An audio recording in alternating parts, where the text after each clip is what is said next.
ሰላም እንዴት ናችሁ? ዛሬ አንዳንድ ጥያቄዎችን ለመመለስ ወደ እናንተ ብቅ ብያለሁ። ጥያቄዎቹም ምንድናቸው? ከምንስ አንፃር ነው ጥያቄው ሊመጣ የቻለው የሚለውን ነገር እናያለን ማለት ነው።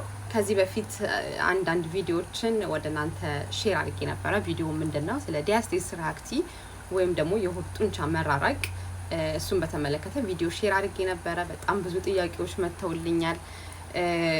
ዛሬ ግን ከዛ ውስጥ የተወሰኑትን ጥያቄዎች ለመመለስ ወደ እናንተ ብቅ ብያለሁ። እስቲ ጥያቄውን እንስማ።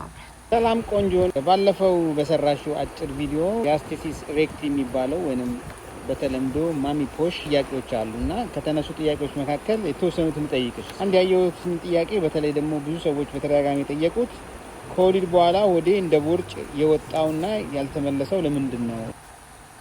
ኦኬ፣ እሺ፣ በጣም አሪፍ ጥያቄ ነው የተጠየቅኩት ጥያቄ። ይህ ዲያስቴሲስ ሪአክቲ ተብሎ ይጠራል፣ ወይም ደግሞ በተለምዶ ማሚ ፖሽ የሚባለው የሆድ ጡንቻ መራራቅ ተብሎ ይጠራል። በእርግዝና ወቅት የሆድ ጡንቻዎች በመለያየታቸው የሚፈጠር ነው። ከዚህ በፊት የሰራውላችሁ ቪዲዮ ላይ በእርግጠኝነት በደንብ ይገልጽላችኋል ብዬ አስባለሁ።